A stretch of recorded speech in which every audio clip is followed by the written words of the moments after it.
Talvez você se perceba como uma pessoa que é muito indecisa, que tem dificuldade de tomar decisões, acaba adiando, sempre fala que vai começar ou começa e acaba não terminando, não mantém.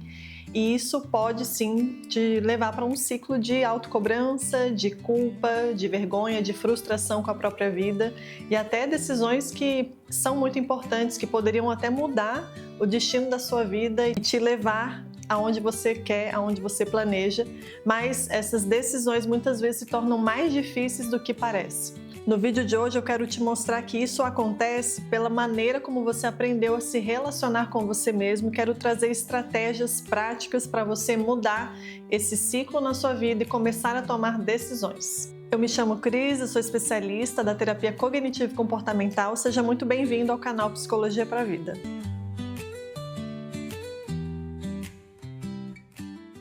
Eu ouço muitas pessoas falarem no consultório que sabem o que precisam fazer, mas não conseguem de fato começar a fazer. Ou quando começam, logo vem algum tipo de trava, algum tipo de obstáculo e logo desistem daquilo que tanto queriam. Então, querer muito ou saber o que precisa ser feito não é a garantia de que você vai conseguir fazer. Essa é uma dor muito comum e não tomar decisões já é, de certa forma, uma decisão que você está tomando, mas ela te faz permanecer sempre no mesmo lugar. Então, se você se pega reclamando sempre das mesmas coisas ou achando que a sua vida está sempre demorando muito para sair do lugar e chegar onde você quer, talvez o que eu vou te falar hoje possa te ajudar a sair desse ciclo de culpa, frustração e falta de decisões. Por trás do comportamento da indecisão, provavelmente existe uma crença que está mantendo esse comportamento. E muitas vezes é uma crença silenciosa e até inconsciente que diz que você não é bom o suficiente para fazer aquilo, para dar conta daquilo, ou que você não é capaz de conseguir fazer aquilo que você tanto deseja.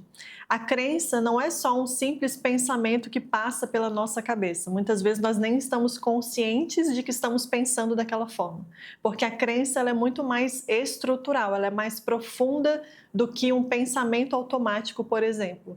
A crença faz parte da nossa estrutura psíquica que nos transforma no ser humano, no indivíduo que nós somos. Imagina que a crença é como se fosse uma lente que você enxerga as coisas, a você mesmo, a vida, as outras pessoas, tudo através dessa lente.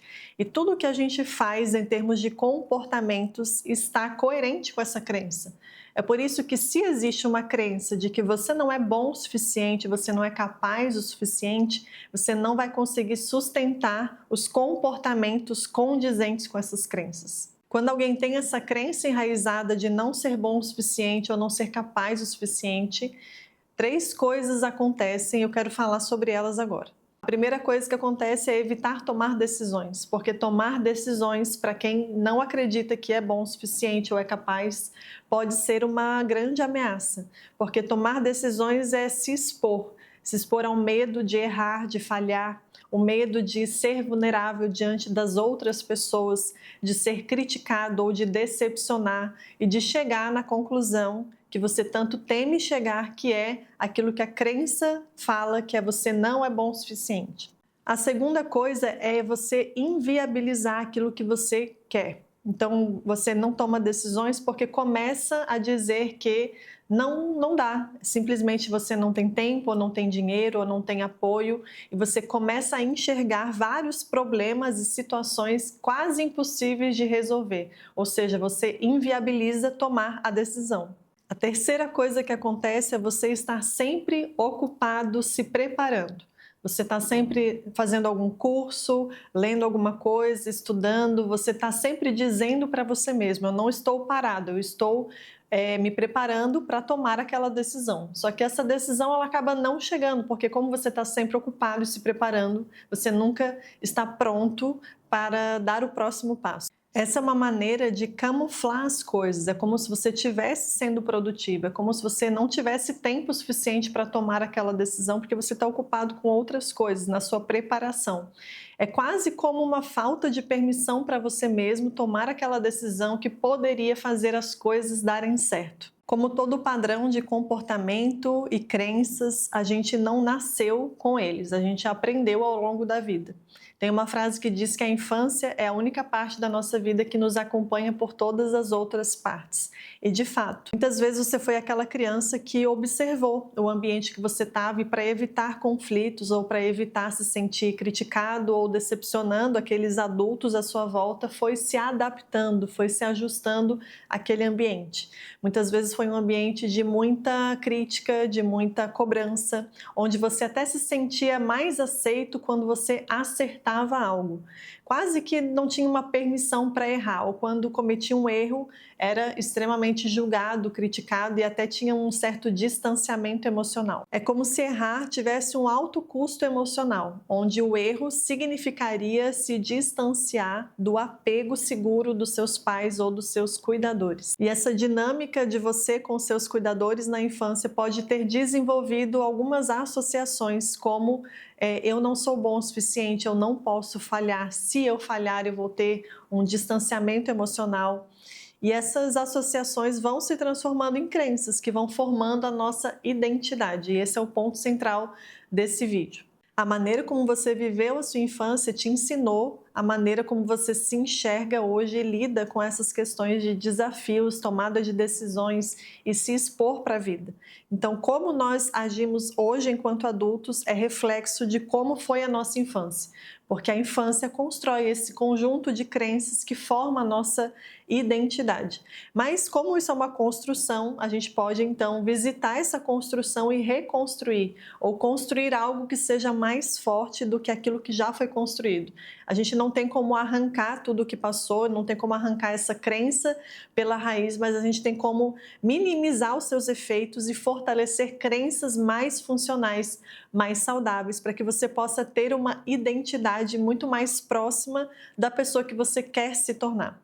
Então o ciclo se mantém quando a crença de que diz que você não é bom o suficiente faz você duvidar de si mesmo, o que leva você a não tomar decisões ou evitar algumas decisões mais desafiadoras. E evitar tomar essas decisões deixa a sua vida travada naquele mesmo lugar. E isso reforça ainda mais a crença inicial de que você não é bom o suficiente. E quanto mais você trava, mais você se critica, mais você se culpa, e essa forma de você lidar com você mesmo quando isso acontece é da mesma forma que acontecia na sua infância, ou seja, continua gerando o mesmo ciclo, continua na mesma dinâmica que você tinha na sua infância, onde você não tinha segurança emocional, onde não tinha autonomia, não tinha confiança, não tinha validação. E a forma de quebrar esse ciclo não é com motivação ou com força de vontade ou de uma forma muito racional. A gente precisa reconstruir uma parte da sua identidade onde diz ali que você não é bom o suficiente.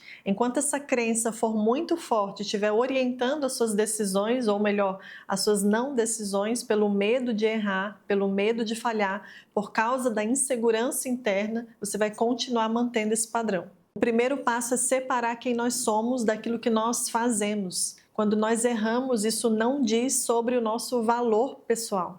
Quando nós erramos, isso não diz sobre aquilo que nós podemos ou não podemos fazer como pessoas.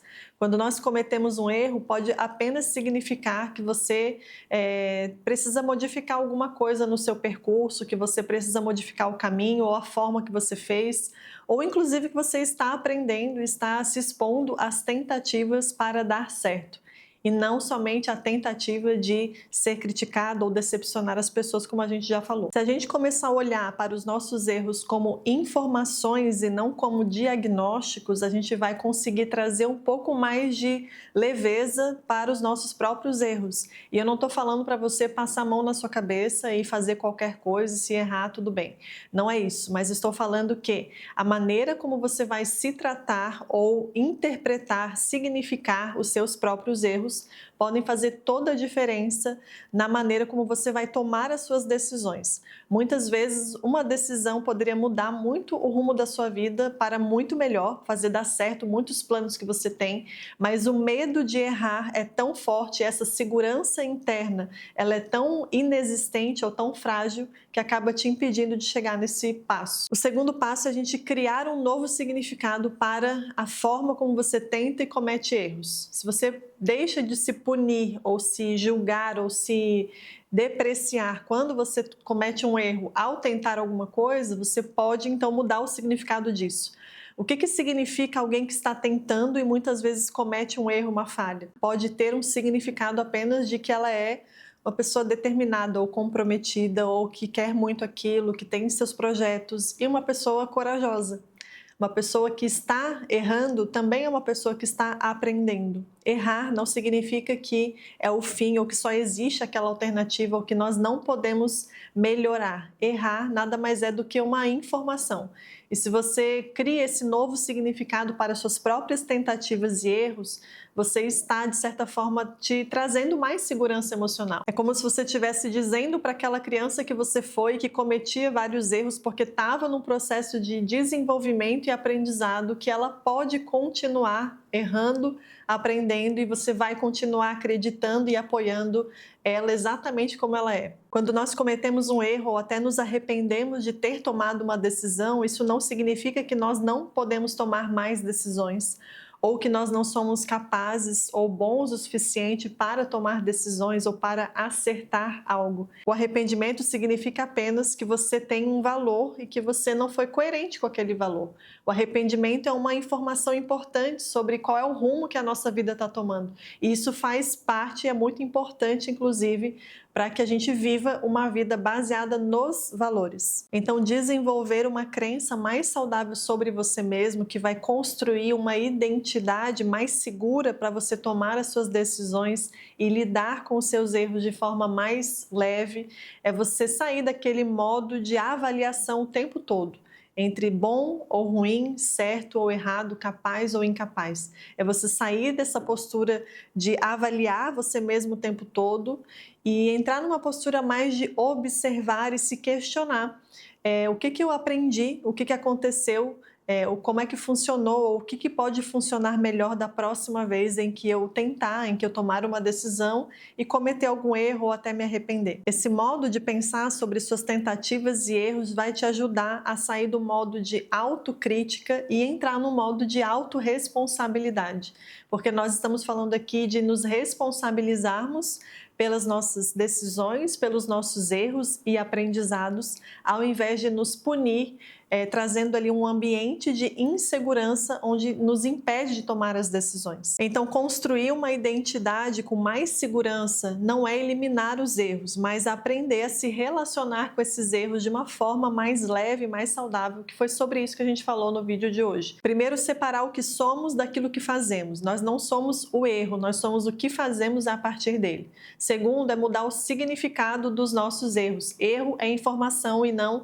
diagnóstico. E o terceiro é assumir a responsabilidade, onde você tem uma postura de observar o que você aprendeu com aquele erro, ao invés de determinar que você não é bom o suficiente porque você cometeu um erro. Então, entender tudo isso é muito importante. Esse foi o primeiro passo. O próximo passo é você trabalhar essas três coisas juntas: pensamento, emoção e comportamento. É assim que nós reforçamos crenças novas e mais saudáveis para um estilo de vida melhor. Por isso que eu acredito no trabalho da terapia cognitivo-comportamental. Ela une esses três elementos para modificar e construir padrões de comportamento mais saudáveis para a gente. No próximo vídeo eu vou falar sobre como nós construímos a segurança interna para agir e sustentar mudanças. Compartilhe esse vídeo com seus amigos, curte, comente e se inscreve para você acompanhar os próximos.